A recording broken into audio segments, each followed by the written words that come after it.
احنا في سنجها، على رأي البوليه اللي ما شافش سنجها ما شافش عز ولا منجها. بص انا اول ما دخلت الشقه بسم الله ما شاء الله، هنا النيش انا فكرت اصلا الدريسنج، فانا بقول هو الدريسنج محطوط في الصاله ليه؟ بسم الله ما شاء الله كبير وحجمه كبير ويشرب الدريسنج. يعني العريس متوصي بالعروسه في المساحه في النيش وكده، صح؟ بتبص على الاخر. بتبص على الاخر صحيح. بصوا هنا بقى الحاجه قبل الفرش بفتحها زي ما انا معوداكم عشان نشوف ايه اللي هيتحط في النيش ولا هيتحط في المطبخ وكده.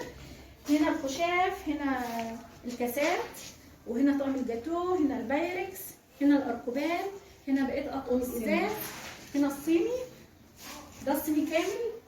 يعني العروسه بسم الله ما شاء الله موفيه ومكفيه، ومش تنسوا كده تدعوا لها ربنا يسعدها ويتمم لها على الف خير، وعقبال اولادكم كده جميعا وسمعونا زغروطه بقى. احنا في سنجها زي ما مش بتعرفوا تصرفوا. والله بسم الله ما شاء الله كل حاجه بيبان جمالها. ايه رايك يا ام العروس؟ الله ينور عليك وتسلم ما شاء الله. ربنا يتمم لكم على خير يا رب. تسلم. الله اكبر، اللهم صل على حضرتك عليه الصلاه والسلام.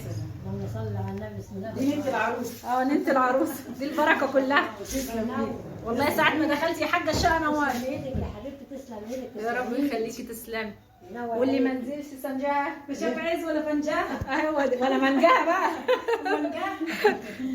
تسلم ايدك يا تسلم حبيبتي. ايديكي والله العظيم. يعني قبل على فكره دي تاني مره هنا في العيله الاقيلكوا، صح؟ رص عروسه. ومش اخر مره ان شاء الله. ربنا يوسع عليكم يا رب، وربنا يفرح بناتكم جميعا واولادكم. لا ان شاء الله كل العرايس نجيلهم ان شاء الله. تسلم ان شاء الله ربنا يخليك. هنا كان الصيني، هنا الاركوبان، هنا شنطه المعالق. الله ينور. ينور عليك يا حاجه، تسلمي يا رب يخليك. ايدك يا حبيبتي، الله ينور. بسم الله ما شاء الله. بسم الله، الله اكبر، بسم الله ما شاء الله. مش تنسوا بقى العروسه تدعوا لها كده دعوه حلوه، ربنا يكمل لها على الف خير ويسعدها بقى اولادكم جميعا. وقولوا لي بقى رايكم ايه في التعليقات. يا رب هي نشوفكم ان شاء الله في فيديو جديد. هنا بقى غرفة النوم. بصوا هنا بتكون قبل الفرش كل حاجة بتكون بقى لسه زي ما هي. هنا شنط الهدوم، ولسه حتى الكراسي البلاستيك والشيلات بتاعة الركنة كانت لسه كده في الأوضة، وكانوا لسه بركبوا الشاشات. يعني كل حاجة بيبان جمالها بقى ايه بعد الرص. وهنا كان السرير واكياس الهدوم، وهنا النجف والدولاب. بصوا بقى الشنط بسم الله ما شاء الله حاجة جميلة قوي. هنا بقى بعد الرص، هنا الهدوم الشتوي فوق كده وحطت لها كده الفوط تحت، وهنا بقية الهدوم اللي هي البيتي، وتحت كده الشنط والشوزات. بسم الله ما شاء الله العروسه يعني حاجتها كانت حلوه وسيمبل كده، مش الاوفر الاول اللي احنا متعودين عليها. هنا بقى اللبس الخروج كله عشان هي كانت موظفه وكده، فيعني هي مهتميه بالخروج اكتر كمان. هنا بقى فرش السرير بعد ما السرير انفرش وكده.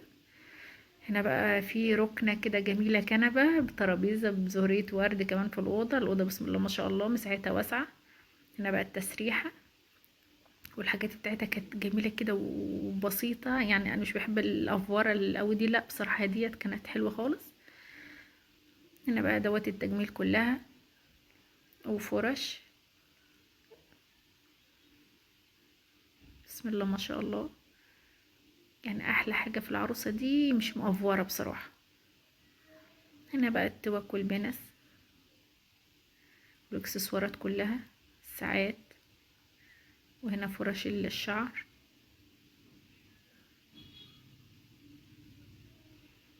هنا بقى مكوة الشعر والاستشوار.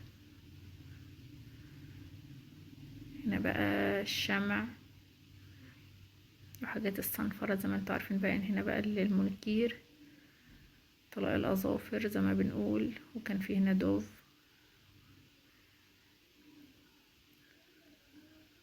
بصوا بسم الله ما شاء الله. مش تنسوا بقى اللايك والاشتراك في القناة وتفعيل الجرس عشان يوصلكوا كل جديد.